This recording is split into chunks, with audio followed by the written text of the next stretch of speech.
Então é isso, mais um decreto aqui, aulas na rede municipal seguem suspensas até 30 de abril e recesso do meio do ano é antecipado. Ainda no site da Prefeitura, esse aqui me parece ter sido a medida tardia, mas antes tarde do que nunca. O decreto estabelece medidas para o pagamento presencial em lojas. A Prefeitura de Paulo Afonso publicou mais um decreto que estabelece a abertura das lojas para o recebimento do pagamento presencial. O documento ressalta que os estabelecimentos funcionarão das 14 às 18 horas, de segunda a sexta-feira, aplicando diversas medidas de segurança para evitar a aglomeração e somente poderão permitir a circulação ao mesmo tempo de até duas consumidores, de forma simultânea no interior do estabelecimento e a presença no máximo de 2 empregados, devendo um destes permanecer na porta de entrada, organizando a fila com distanciamento de 2 metros e a recepção dos consumidores. Bom, esse é o decreto que diz um bocado de coisa lá embaixo, que tem que haver o gel, aquele negócio todo, pia com torneira, sabão, essa onda toda que a gente já sabe. As casas lotéricas e correspondentes bancários obrigatoriamente deverão manter as filas organizadas com a distância mínima de 2 metros recomendada pela OMS, Organização Mundial de Saúde, garantindo fila exclusiva para atendimento das pessoas que se encontram no grupo de risco. Eu estou aí, já estabelecidas pelo Ministério da Saúde. Então, o decreto estabelece medidas para o pagamento presencial em lojas. Bom dia, Almeida Júnior. Bom dia, Bob. Bom dia, amigos ouvintes da Rádio Betel FM. Bom dia ao nosso Teixeira, né, e todos os nossos ouvintes, né, e também pelos internautas aí do Facebook. Né? E tem um bocado de gente nos acompanhando hoje. Tem um bocado de gente. Inclusive, Beto da Marli está ali nos acompanhando. Um abraço aí para toda essa galera que está aí nos vendo. Júnior, falei aqui, decreto estabelece medida para o pagamento presencial em lojas. Li até algum trechozinho. Tarde ou chegou na hora razoavelmente boa?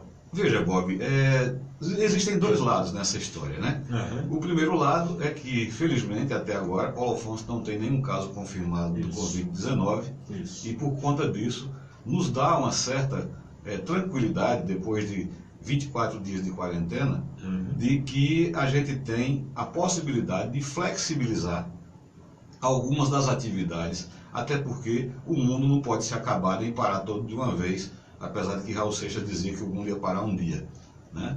Mas a volta às atividades empresariais são necessárias, até porque as empresas têm seus compromissos para honrar, mas é preciso ter muita parcimônia com relação a essas tomadas de decisões. Até porque, se nós voltarmos a ter um grande fluxo, olha, Paulo Afonso é uma cidade que tem um universo de mais ou menos 120 mil habitantes, mas que gravitam em tempos normais, por dia, em média, mais 30 a 50 mil pessoas dos municípios circunvizinhos. Ou seja, nós estamos numa divisa de 4 estados, né, num raio aí de 250 quilômetros, são mais de 50 municípios, então tem que se ter cuidado. Por isso que essas medidas não são tardias, na minha opinião, elas estão vindo no momento adequado. Como eu também acredito que após o feriado de Tiradentes, algumas outras atividades do comércio deverão ser reestabelecidas, né? E, logicamente, né, dentro de um controle, até porque necessário se faz que não se crie aglomerações, que não se tenha fluxo durante o mesmo período de muita gente no centro da cidade, porque vai gerar filas e, consequentemente, pode provocar um aumento da questão da transmissibilidade do vírus. E, lógico, importante, todas essas medidas que são tomadas para se evitar a contaminação das pessoas, ou seja, a limpeza das superfícies de contato, a questão de lavar as mãos com água e sabão ou com álcool gel, a questão dos distanciamentos cívicos, a questão da quantidade de pessoas por metro quadrado dentro de loja, a quantidade de pessoas que vão ser atendidas a cada vez, o uso de máscara, né? Então tudo isso faz com que a gente fortaleça essa barreira, né? E consequentemente a gente possa ter a segurança de, aos poucos, retornarmos à normalidade. Dentro dessa perspectiva, se Paulo Afonso continuar com números como está hoje, né, sem casos positivos de Covid-19, muito certamente é provável que a partir de maio retornemos às outras atividades, como por exemplo o funcionamento das escolas. Muito bem. Falar em escolas, aulas da rede municipal seguem suspensas até 30 de abril. Está dentro do contexto. Dentro do contexto. A ideia é mais ou menos isso mesmo, é que até 30 de abril não se tenha atividade das escolas. E por que não se tem as escolas funcionando? Porque as crianças são difusores do vírus, elas são resistentes, elas não pegam a doença, a possibilidade é bem menor. Não é que elas não pegam, não, elas pegam também, mas é bem menor, e aí elas podem contaminar seus pais, seus avós, seus tios, enfim, né? Então, por conta disso, as crianças em casa permanecem todas em quarentena, todo mundo em casa, né? Nada de vir para a rua, né? Hashtag fica de boa, hashtag fica em casa. Muito bem. Então, com isso, está se abrindo o leque para que haja as eleições, como a gente fazia essa previsão já em outras ocasiões. Bob, é outro ponto, né? Porque assim, o que é que acontece hoje com relação à questão da Covid-19, né? Depois de tanto se discutir, de tanto se falar, está se aprendendo a cada dia, é uma coisa muito nova, mas o que está sendo feito na realidade é, primeiro, um controle para que a doença não se prolifere com a velocidade que se pensou que ela ia se proliferar, como aconteceu na Itália, como aconteceu na Espanha, como aconteceu na Grã-Bretanha, nos Estados Unidos e na própria China, onde tudo parece que começou. Então, isso leva a crer que, se continuar esse clima do jeito que vai, e se continuar essas medidas de controle, né, e as pessoas forem disciplinadas com relação à sua convivência social, eu creio que as eleições acontecem em 4 de outubro, ou, como disse o ministro Barroso, né, no máximo adiar-se por mais um mês, dependendo de como vai estar essa situação. Mas é uma coisa, Bob, que a gente só vai ter realmente assim, uma certeza quando chegarmos mais próximo de lá. Ou seja, eu creio que até final de maio a gente já tem realmente um cenário, né, daqui a 45, 50 dias, a gente tem um cenário realmente. Mas pelo que está se acontecendo, e pelo, por exemplo, o que está acontecendo nos Estados Unidos, as prévias, né, as eleições nos Estados Unidos são diferentes das nossas. Eles começam as eleições para a presidência da República lá no mês de janeiro com as primeiras prévias, né? E aí vão fazendo prévias ao longo do ano até chegar-se à convenção e aí eleger-se quem é realmente o presidente, né? Então, mesmo com a pandemia, mesmo com números altos de mortes, essas prévias nos Estados Unidos estão acontecendo dentro de uma normalidade estável, apesar que lá o voto é facultativo, né? Lá não é obrigatório como é para a gente aqui. Mas creio eu que o TSE tem tempo mais do que suficiente. Eu, no início da pandemia, eu inclusive escrevi um artigo no seu site, onde eu digo que era preferível que se investisse os recursos e o tempo, né, no controle da doença, mas se a doença está em tese, né, dentro dos limites suportáveis, dentro do que a gente aqui, pelo menos para a nossa região de Paulo Afonso, a gente entende, nós não temos caso em Santa Brígida, não temos caso em Jeremoabo, não temos caso em Delmiro Gouveia, não temos caso em Petrolândia, não temos caso em Glória, ou seja, Paulo Afonso está praticamente aí cercada por outras cidades que também não tem casos. Então tudo leva a crer que viveremos um momento, né, de tranquilidade, pelo menos assim aparentemente, pelos próximos tempos. Tá, Beto da Marlile lembra ali, ó, lembrando que o setor lojista é só para pagamentos. Isso, é aquilo que eu estava falando. De início, né, está se flexibilizando essa abertura para pagamento, ou seja, para que as empresas possam receber daqueles que têm condições de estar pagando, né, que vá lá e honre os seus compromissos. Principalmente, Bob, porque desde a semana passada, com esse pagamento desses R$600, de uma certa forma houve uma folga nos orçamentos de algumas famílias, né, porque entrou um dinheiro novo, e esse dinheiro novo está sendo utilizado, e isso é normal e natural. As pessoas compram alimento e também pagam os seus compromissos, conta de água, luz, telefone, né, a conta que fez na loja ou em qualquer outro estabelecimento. Mas é onde eu estou dizendo, eu acredito que se continuarmos com os números como estamos, ou seja, 0 caso confirmado de Covid-19 na nossa região, é provável que o Executivo Municipal, na próxima semana, flexibilize um pouco mais, permitindo também a comercialização de produtos, né, nas lojas que hoje estão apenas recebendo pagamentos. Muito bem, há pouco tempo o Progressistas tinha 3 parlamentares lá no seu ninho, agora não tem, só tem 2. E com a janela aberta e fechada, lá na Câmara de Vereadores, 2 partidos, na verdade, o PSD e o Partido Social Cristão, ficaram com 3 parlamentares. Isso é bom para o processo eleitoral, para os outros que vêm atrás, Júnior? Veja, Bob, a eleição de 2020 vai ser uma eleição muito interessante, né? Nós temos aí um momento novo né, onde nós teremos as eleições proporcionais, onde cada partido vai ter que mostrar a sua verdadeira força. Anteriormente, o que acontecia, né? Você coligava 2, 3, 4, 5 partidos, até para conseguir tempo eleitoral, e esses partidos, os mais votados da coligação é quem ganhava. Agora não é mais assim. Agora é cada um por si e Deus por todo mundo. Então, eu vejo, por exemplo, no caso específico nosso, do Progressistas, o trabalho que nós fizemos, né, encabeçado pelo nosso presidente Diego Odisseia, e com o apoio de toda a equipe, né, e o aval do nosso Raimundo Caes, que é o nosso pré-candidato a prefeito, do deputado Mário Júnior, nós acreditamos, né, que com as conquistas que colocamos dentro da casa, que temos possibilidade de elegermos 3 novamente e brigarmos por uma 4ª vaga, né? Vai depender do desempenho, lógico, de cada um dos pré-candidatos, quando da época que forem candidatos, né, o desempenho de cada um deles. Mas é possível e provável que a gente faça 4. Alguns partidos ficaram robustecidos com nomes, né, assim, de um certo peso eleitoral, que eu não sei como ficará o que a gente chama de arraia miúda, né? Se vai haver, porque muitos que se dizem hoje pré-candidatos, ao ver que vai ter uma dificuldade na eleição, alguns desistem. Você sabe disso. O processo normalmente acontece assim. Então, hoje você tem um partido onde você já tem 3 vereadores, é difícil de você conseguir pensar que algum outro, diferente daqueles 3, vai conseguir algum espaço, né?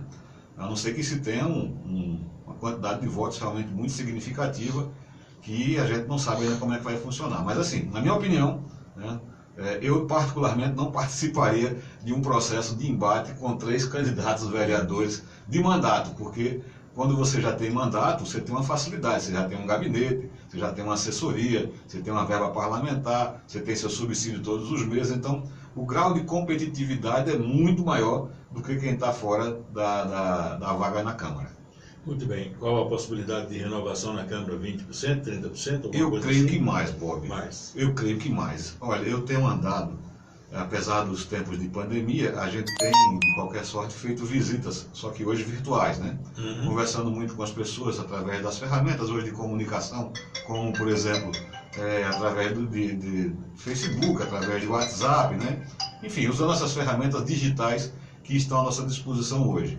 E o sentimento, Bob, de querer-se uma renovação, né? De querer-se um novo olhar, uma nova forma de se fazer política é muito grande. Então, muito provavelmente, quem não se modernizou, quem não se atualizou, vai passar por alguns vexames. E tem algumas coisas aí que aconteceram nos últimos 4 anos na história da Câmara, que, por exemplo, a votação da Embasa, né, isso vai pesar na época da eleição, né, e outras tantas coisas que aconteceram, né, como a questão da aprovação dos 80 milhões, né, que até hoje ninguém sabe, ninguém viu, nem ninguém sabe o que é que vai ser feito com ele, se é que vai ser feito alguma coisa, né? Enfim, e tudo isso vai influenciar muito no processo de como as coisas vão estar acontecendo. Algumas posições dúbias de alguns vereadores que ora estavam de um lado, ora estavam do outro. Tudo isso, Bob, na hora que começasse o processo, né, e eu tenho ouvido muito das pessoas isso, né, de que é preciso uma postura muito mais propositiva, de renovação, de apresentação de nomes novos, campanha saindo, não reeleja vereador. Vai ser um embate legal. Eu creio que pelo menos 5 dos 15 serão substituídos. Tá, são muitos novos nomes apareceram aí, né? Tem muita gente boa, né? Inclusive, Bob, quando conversávamos sobre a questão de todo esse processo eleitoral de 2020, né? E nessa possibilidade, inclusive, de se adiar as eleições para 2022, uma das propostas que eu coloquei, que estava na baila, né, na discussão, naquela oportunidade, era a possibilidade de que mandatos de legislativo, ou seja, de vereadores, deputados estaduais e deputados federais, só poderiam ser renovados por no máximo 2 vezes. Porque a sociedade civil do Brasil, né, o povo, né, não quer mais aquele político que fica lá, ou no Congresso, ou na Assembleia, ou na sua Câmara de Vereadores, com mandatos e mandatos e mandatos eternos, né? Então, a renovação, a oxigenação, né, é importante e é salutar para o processo democrático. Tá, Glória tem um vereador de 10 mandatos. Eu acho que 11, não? Eu não sei, 10 ou 11. Eu acho que é 11, Bezeca acho que tem 11. Manuel Bezeca, sei lá. Júnior, me dá um tempinho aqui pra gente voltar a falar daqui a pouco. Deixa eu ir. Não foi só o Boêmio que voltou, não. Francisco Salles também voltou. Bom dia, Papai Noel. Muito bom dia, Bob. Bom dia a todos os ouvintes da Veterano. Estava de férias também naquela quarentena, né? Você merece. Você merece. As questões externas. Tá. Mas e você? Eu te dá um grupo de risco aí, tá? Você, o Júnior não, o Júnior é novinho, tá novão todo. Tá sim. Mas olha, Bob, ontem, não sei se você deu essa notícia, né? Que faleceu o Fábio Vanderlei. Fábio Vanderlei é um músico aqui de Paulo Afonso, filho de Babá da Coelba, não sei se você anunciou isso ontem. Não, eu estava vendo aqui agora. Prêmio Túlio da Rocha. Enfim, infelizmente nós perdemos um músico, um amigo nosso aí, o Sandro, da dupla Sandro e Sérgio, também na época, né? Mas outra informação é com relação à Bahia. O autoriza retorno do transporte intermunicipal em cidades sem novos registros de Covid-19. Ou seja, na lista aqui não tem a cidade de Paulo Afonso.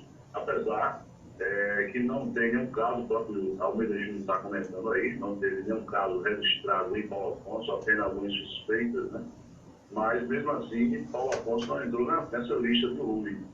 Não sei por qual motivo, mas pode ser que venha a ser liberado também. A polícia também militar recuperou o celular roubado e tira arma de circulação na cidade de Paulo Afonso.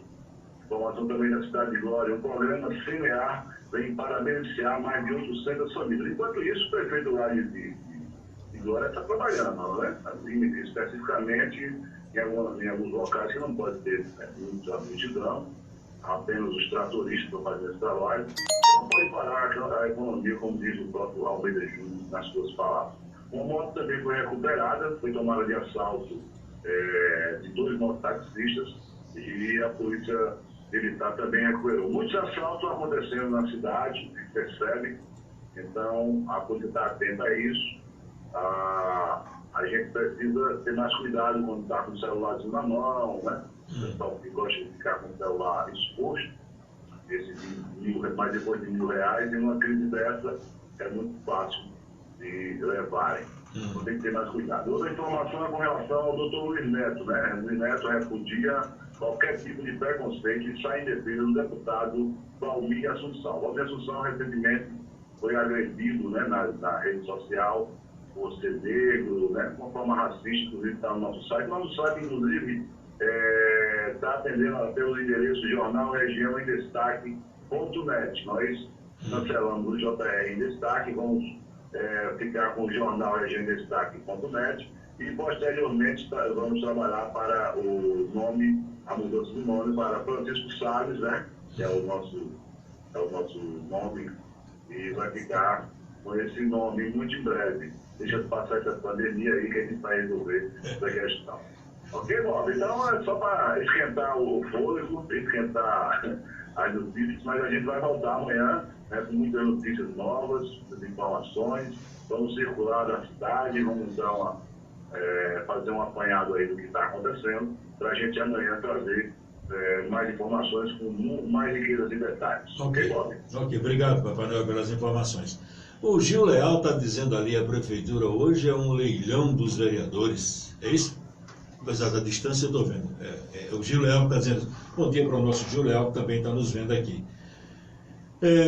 Júnior, deixa eu ver aqui, Júnior, rapidinho. Aqui, Paulo Afonso também ensaiou isso aqui e não deu certo. Aglomeração e perspectivas no aumento de casos mantiveram o comércio fechado, diz o prefeito. Eu falei disso aqui no começo do programa. O prefeito de Feira de Santana, Colbert Martins, ele prorrogou o decreto que determina o fechamento do comércio na cidade. No domingo, agora, foi levantada a possibilidade do relaxamento das medidas de isolamento social na cidade após a reunião das autoridades do município. Mas ele concluiu que deve dar mais um tempo, como Paulo Afonso também está fazendo isso, Júnior. Até porque, Bob, lá em Feira de Santana existem casos comprovados, de Covid-19, e aí seria uma temeridade, né? Uma cidade, Feira de Santana tem no seu entorno quase que 100 pequenos municípios ali daquela região, ali do Recôncavo. 600.000 habitantes, é mais ou menos isso? Não, Feira deve ter hoje 600, mas no seu entorno deve passar de 1 milhão. né? E aí você imagine você abrir o comércio como eles queriam abrir, as feiras populares, aquele negócio todo. Então,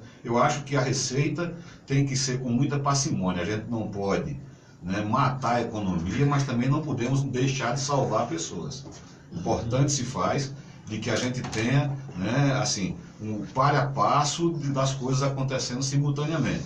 Ao mesmo tempo em que se faz um processo de flexibilização das atividades corriqueiras, até porque, Bob, a própria ciência explica que se você fica em confinamento durante muito tempo, você começa a adoecer de outros males. Né? Insônia, agitação, né? A pessoa fica estressada, e aí vem todo um outro conflito, que é você viver com consigo mesmo, sem ter uma atividade laboral, sem ter o que fazer, né? Digamos assim, no jargão popular. Então, necessário se faz que esse afrouxamento das coisas aconteça, mas aconteça dentro de um contexto de muita responsabilidade, né? Levando-se em conta, por exemplo, a dinâmica que está sendo colocada, o atendimento prioritário para os idosos das 7 até as 9 da manhã na rede bancária. A partir daí é que entra o outro público. E também no supermercado da mesma forma. Né?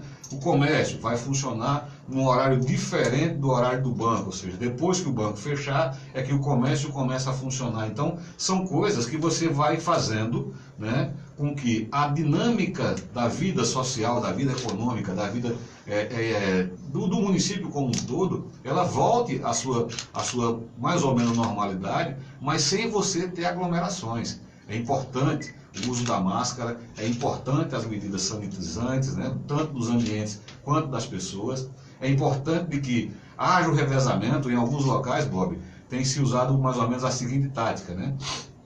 A equipe que trabalha num dia não é a mesma que trabalha no dia seguinte. Então, eles dividiram as equipes das empresas, né? Lógico, empresas que têm 6, 8, 10 funcionários, né? Uma empresa que só tem um funcionário, infelizmente, ele tem que ir todos os dias. Mas em empresas, por exemplo, essas empresas de varejo, né? Onde você tem uma quantidade maior de pessoas, essas pessoas se revezam. Então, não se expõe tanto, porque um dia ela vai para o serviço, no outro dia ela não vai. E uma coisa interessante, mantendo-se, e é importante isso, a garantia do emprego e a garantia da não redutibilidade do salário. É importante que as pessoas tenham isso garantido. E é importante, Bob, que o nosso governo federal seja mais ágil, né?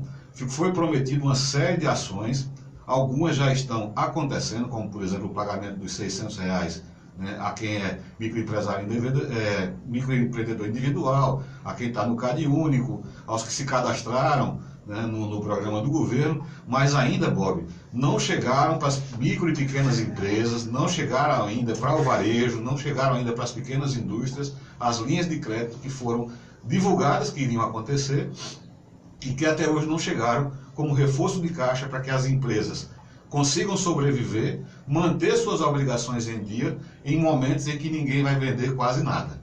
Os estudos, inclusive, o SEBRAE publicou um estudo ontem, o SEBRAE Nacional, né, de um estudo que foi feito no Brasil como um todo, e os números dizem mais ou menos assim, que pelo menos 55% das empresas estão com suas atividades diminuídas em mais de 70%.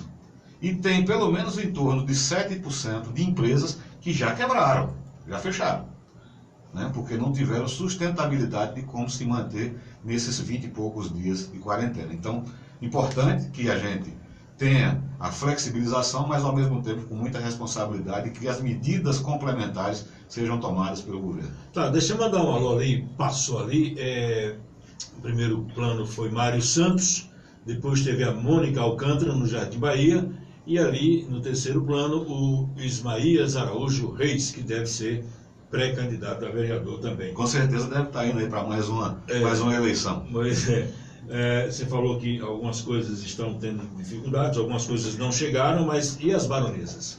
Elas chegaram, Bob. Chegaram. E você sabe muito bem, né? As andorinhas também. As andorinhas voltaram. A questão das baronesas, Bob, é uma coisa, assim, a cada dia que passa mais assustadora. Quem está acompanhando aí a questão do Rio São Francisco deve ter visto aí de que a Sobradinho está soltando uma defluência de 1.400 metros cúbicos por segundo. A nossa vazão, que a gente chama de vazão ecológica, ou seja, a vazão que a gente diz que o rio tem que ter minimamente, é uma vazão de 1.300 metros cúbicos por segundo. E há mais de 5 anos que a gente não tinha vazões assim acima de 1.000.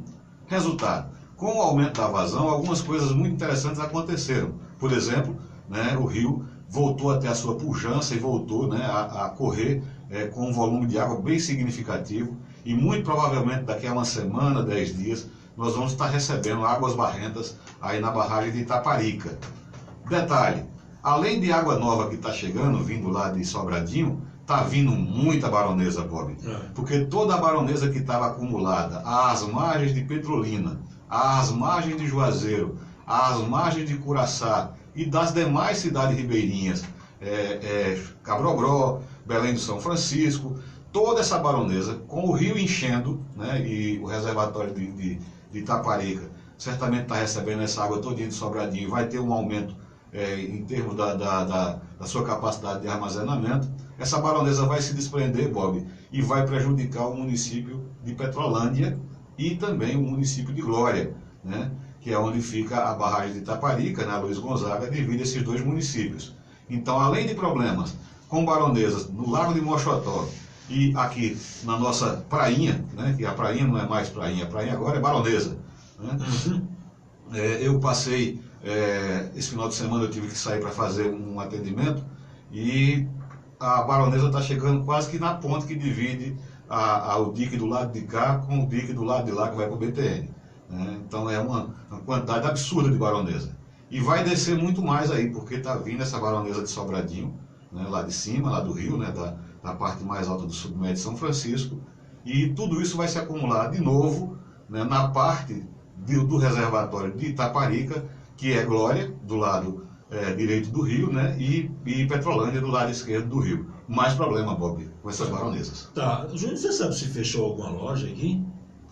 Alguém me disse que a Eletro, não sei o que, teria fechado as portas. Eu não observei isso. Não estou sabendo de fechamento definitivo. Eu sei que alguns colegas empresários alguns me procuraram, né?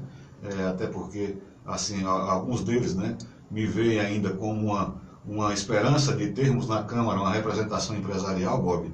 E você tem ideia, eu não consigo entender como é que num tempo desse, que negociações estão acontecendo as mais diversas possíveis, as representações empresariais pouco têm sido representadas e não tem sequer um vereador levantando a bandeira em defesa da geração de emprego e da geração de renda para a nossa população.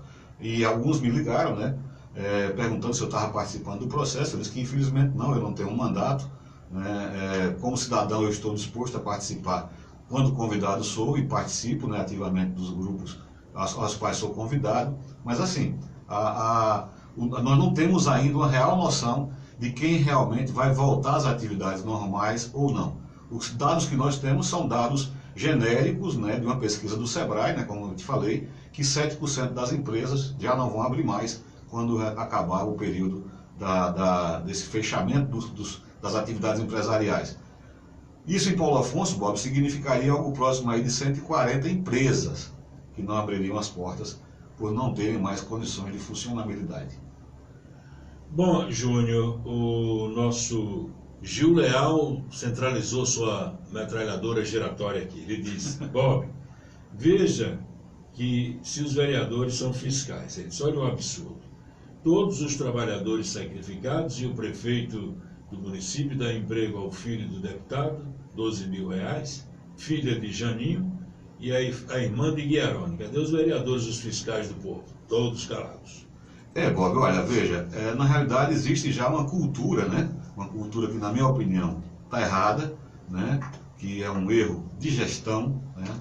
Até porque existe uma lei federal que proíbe o nepotismo, mas aqui em Paulo Afonso essa lei tem sido desrespeitada, não é de hoje, né? Já de muito tempo, né, que o Executivo Municipal e também, infelizmente, o Legislativo tem cometido crimes contra a questão da lei do nepotismo, né?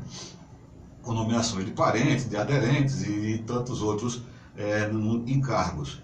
E é importante, num processo em que vivemos hoje, né, de tanta comunicação que existe, que as gestões, né, públicas sejam muito mais transparentes, né? A sociedade civil não aceita mais isso e a resposta, eu tenho a impressão, Gil Leal, a quem manda um abraço, eu tenho a impressão que a resposta virá nas eleições, né? O povo não vai aceitar e eu tenho certeza que as forças oposicionistas vão estar mostrando, como eu falei no início da nossa fala aqui, Bob, esses equívocos, né, da gestão, que não é por falta de aviso, não é por falta de informações, mas as pessoas agem como se donas fossem da prefeitura ou donas fossem do cargo que exercem.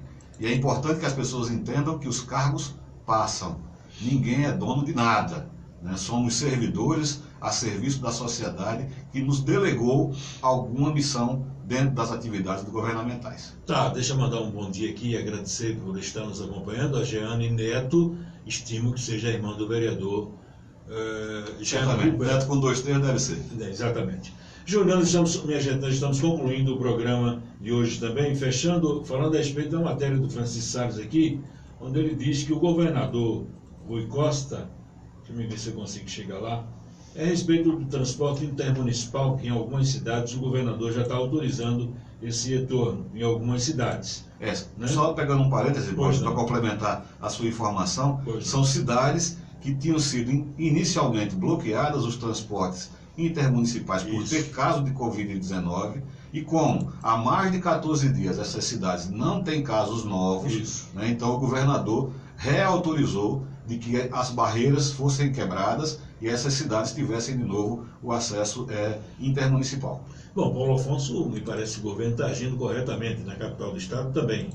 Isso, são situações, por exemplo, aqui nós estamos numa divisa de 4 estados, tem que ter muito cuidado, tem que ter muito zelo, porque a possibilidade de vir, né, casos para cá realmente é grande por conta da fragilidade que a gente tem, Bob, do nosso sistema de saúde. Se eu pegar somente uma dica, o Francisco Salles, e você disse também aí, que está no grupo de risco.